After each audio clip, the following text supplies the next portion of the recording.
In Abonsow, a town where even chickens knew everyone's business, people said Kuja Mensim was born tired, but not weak. From childhood, life placed weight on his shoulders early, as if to test whether his bones were strong enough to carry destiny. His mother, Mafafa, used to joke bitterly. "Kuja, you entered this world already owing it labor." Before other boys chase footballs made of plastic bags, Kuja chased responsibility. He weeded cocoa farms before sunrise, his palms blistered and stubborn. He fetched water for women who complained loudly yet paid late. On market days, he roasted corn, inhaling smoke until his eyes watered, while older boys mocked him. Yet Kuja never answered insults with anger. He answered them with progress. At night, when the town slept and dogs argued with spirits, Kuja studied. Sometimes mosquitoes attended lessons more faithfully than he did, but still, he read. When the kerosene lamp went out, he memorized paragraphs in the dark. That was where Arrita first noticed him. She liked his silence. Liked that he didn't beg for attention. Liked that he listened. Arrita was bright, charming, and ambitious in a way that leaned toward comfort. She liked nice things and spoke often of the better life. "Kuja," she once said, balancing a book on her head, "suffering is not a badge of honor." Kuja smiled. "No, but endurance is." They became inseparable, study partners, dream partners, promise makers. And promises, in Abonsow, are spoken loudly, but tested quietly. The chance to leave the country came wrapped in disbelief. When Kuja received the scholarship letter, he read it 3 times, then sat down because his legs forgot how to stand. Europe. The word tasted foreign. The farewell was emotional. His mother cried. Arrita clung to him. Elders advised him. One old man whispered.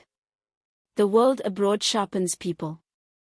Make sure it sharpens you, not changes you." Europe did not welcome Kuja warmly. Cold entered his bones like an insult.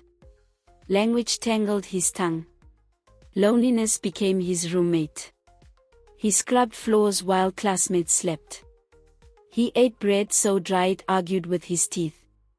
Sometimes he laughed alone at his reflection and said, "Kuja, if hunger doesn't kill you, success might." Arrita's calls became fewer. Her messages shorter. But Kuja stayed faithful to his work, his values, his promise. Years later, when he stood at graduation in borrowed shoes and an oversized gown, he cried, not loudly, but deeply. He had survived. When Kuja returned to Abonsow, he returned humbly. No flashy cars. No loud announcements. But people noticed. He walked differently. Spoke with calm certainty. His mother's house stood stronger. His younger cousins went to school because of him. And Arrita, she welcomed him with excitement that felt slightly rehearsed. Still, Kuja ignored the unease. Love often convinces the heart to lie to itself. The traditional marriage was celebrated grandly. Drums spoke. Libation was poured. Elders blessed the union. Yet one aunt whispered, "Marriage is not just between 2 people, it is between truths." Kuja did not hear her. Life abroad resumed, this time with a wife. At first, Arrita admired everything. Then she complained about everything. She avoided learning the language. She demanded money be sent home excessively. She refused to work. She slept with her phone like a secret. Sometimes Kuja would wake at night to find her staring at the ceiling. When he asked, she snapped. "Can't a woman think?" When Kuja fell ill, Arrita changed, not into a caregiver, but into a manager of appearances. She spoke loudly to doctors but ignored his pain privately. She posted smiling photos online while Kuja struggled to breathe. Then she suggested bringing help from the village. Timoni arrived with a small bag and heavy silence. He respected Arrita with fear, not affection. Sometimes Kuja caught the boy staring at Arrita with longing mixed with resentment. One evening, Kuja joked weakly. "Timoni, you resemble your aunt." The boy froze. Arrita laughed too quickly. "Many children resemble me." But Kuja's sickness worsened. And then came the suggestion that sealed his fate. "We should go back to Africa. Herbal medicine. European doctors don't understand spiritual sickness." The travel was arranged strangely, separate flights. Her flight left in the morning. His, at night.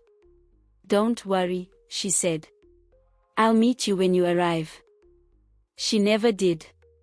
Kuja arrived home weak, confused, and alone. Her phone rang unanswered. Days passed. That was when the truth exploded like a dry-season bushfire. Arrita had never left Europe.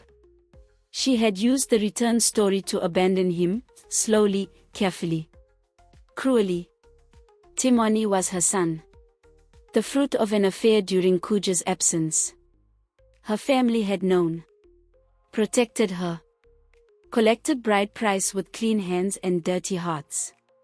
Kuja was stranded. Broke. Sick. Ashamed and broken, Kuja returned to Abonsow, expecting pity. Instead, life offered him work. An old herbalist, Tono Wadeo, took him in. "The body listens when the soul is ready," the old man said. Kuja worked the land again. Ate simply. Learned patience. Learned himself. Slowly, miraculously, he healed. Years passed. Kuja started a sustainable farming project, combining his European knowledge with local wisdom. Investors came. NGOs followed. Success returned, this time with roots. He married Sylvie Nanso, a woman of calm strength and honest laughter. They had 2 children who knew their father's story not as pain, but as testimony. And sometimes, when asked about his past, Kuja would smile and say, "Some storms don't come to destroy you.